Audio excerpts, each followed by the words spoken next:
तो आज मैं आपको एक अनोखी रहस्यमय कहानी सुनाऊंगा। अगर आप चैनल पर नए हैं तो अभी सब्सक्राइब कर ले, क्योंकि यह मेरा दूसरा नया चैनल है। तथा कहानी पूरा देखे, अंत में एक अनोखा रहस्य छुपा है। धन्यवाद। तो सुनिए। गरीब गाय पालक और कृष्ण की मुरली का जादू। गोकुल में एक गाय पालक रहता था जिसका नाम था माधव। माधव बहुत गरीब था, पर उसके पास एक गाय थी जिसका नाम था कामधेनु।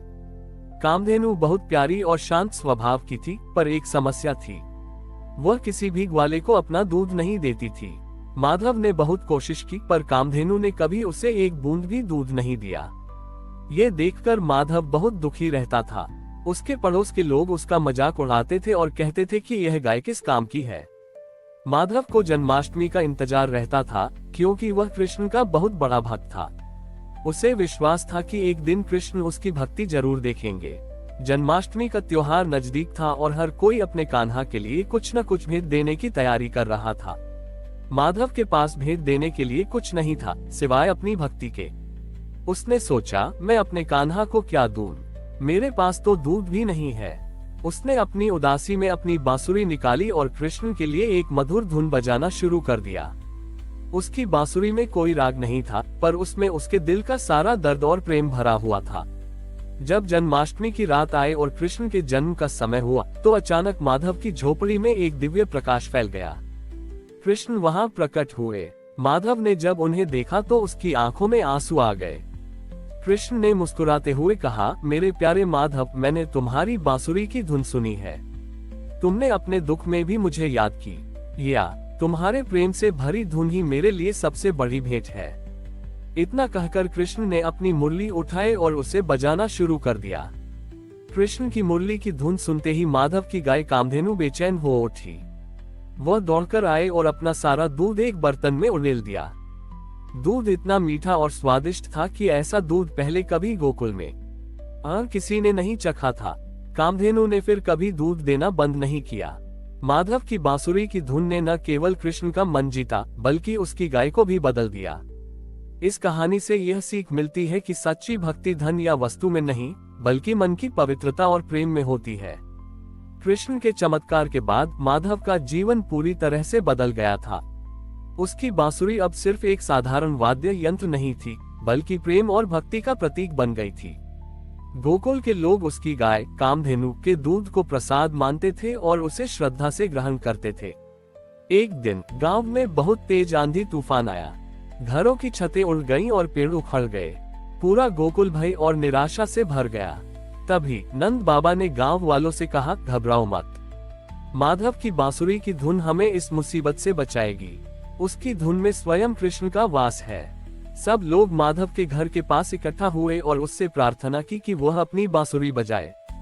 माधव ने अपनी आंखें बंद की और कृष्ण का नाम लेकर अपनी बांसुरी पर एक धुन छेड़ दी।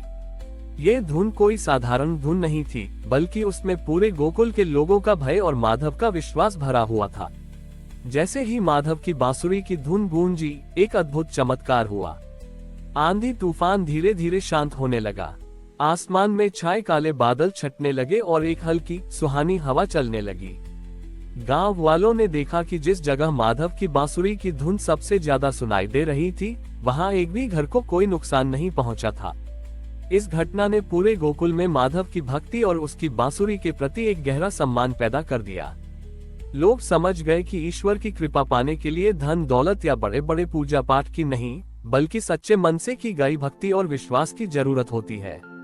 माधव ने जीवन भर अपनी बांसुरी से कृष्ण के गुणगान गाए और अपनी भक्ति से गोकुल के लोगों के दिलों में प्रेम और विश्वास को हमेशा जिंदा रखा। आंधी तूफान शांत होने के बाद गोकुल के लोगों ने मिलकर माधव का सम्मान किया। नंद बाबा ने माधव को गले लगाया और कहा, तुम्हारी बांसुरी में केवल धुन नहीं, बल्कि हम सबक विश्वास और प्रेम है। इस घटना के बाद गोकुल के हर घर में प्रेम और सद्भाव का एक नया दौर शुरू हुआ।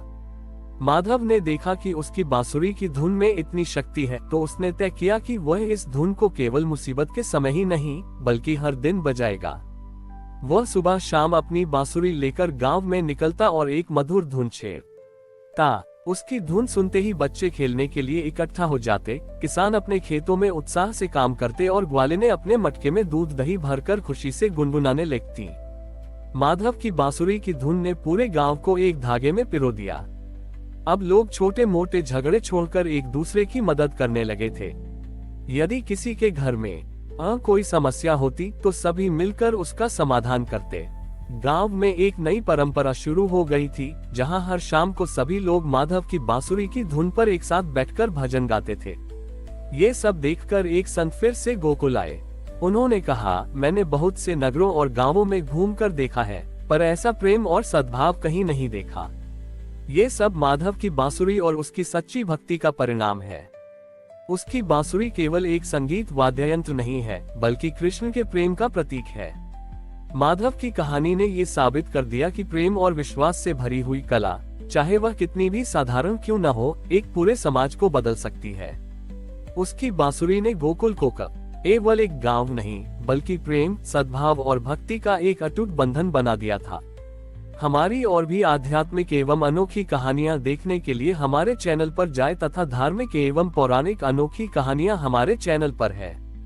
कृपया जाके देखें तथा हमारे चैनल को सब्सक्राइब करके रखें और वीडियो लाइक जरूर करें। धन्यवाद।